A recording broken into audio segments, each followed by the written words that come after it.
Imagine a meeting between two of history's most fascinating figures, Alexander the Great, the conqueror of empires, and Diogenes the Cynic, a philosopher who lived in a barrel. Their encounter is not just a clash of personalities, but a meeting of minds that reveals profound truths about power, wisdom, and the human condition. In the bustling streets of Corinth, word spread quickly that Alexander the Great, the young and ambitious king of Macedonia, was visiting the city.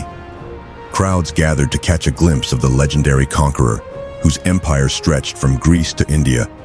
Among the curious onlookers was Diogenes, a philosopher known for his unconventional lifestyle and biting wit. Diogenes lived simply, eschewing material possessions and societal norms. He famously dwelt in a large ceramic jar, or barrel, which served as his home. As Alexander's entourage passed by, Diogenes remained in his barrel, basking in the sun. Intrigued by this eccentric philosopher, Alexander decided to meet him. He approached Diogenes and asked if there was anything he could do for him.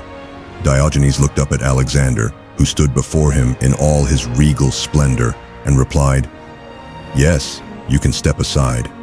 You're blocking my sunlight." The crowd gasped at Diogenes' audacity, but Alexander was impressed. He admired Diogenes' fearless demeanor and unyielding independence.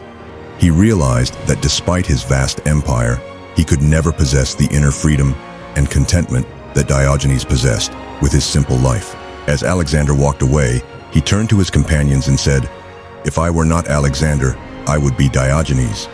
In that moment, he understood that true greatness lies not in the conquest of nations, but in the mastery of oneself. The meeting between Alexander the Great and Diogenes the Cynic is a powerful reminder that wisdom can be found in the most unlikely of places, and that true strength comes from within.